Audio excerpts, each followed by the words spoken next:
Suicidal empathy doesn't even apply to only that. The victims of rape are themselves are suicidally empathetic towards their rapists. Can I share some of those incredible stories? Sure.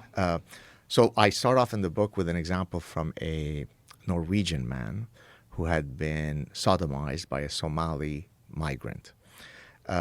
Because the Norwegians are very kind and empathetic, they don't believe in long sentences, he served maybe, I don't know, 3 years or 4, like a pretty short sentence for a rape of another man.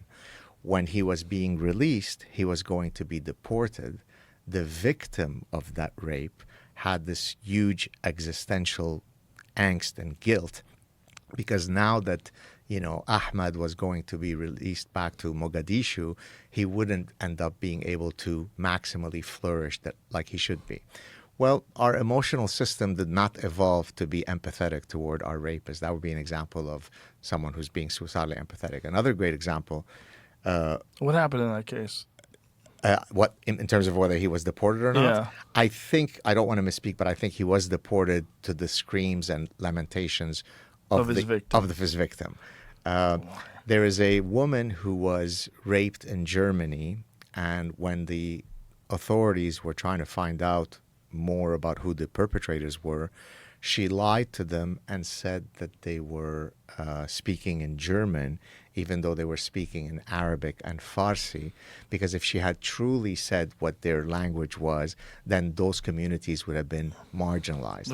So there's just an endless number of, like a litany of these examples, and therefore suicidal empathy is really pervasive once you recognize the mechanisms. But when you look at the root of that, how is it so common?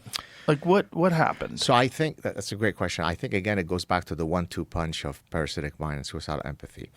In order for the fertile grounds to be available for suicidal empathy to barge in, I first have to have certain ideas that are implanted in your brain. So that sounds very abstract, so let me give you a concrete example.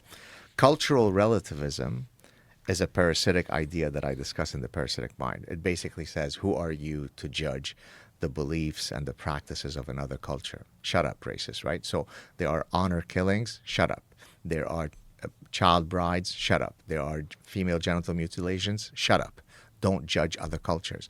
Well, if you internalize that parasitic idea that it is not appropriate to ever judge the cultural practices of another culture, then that renders you impotent when you're making judgments about who should be let into your country, about whether you want an increase of people who hold those views or not.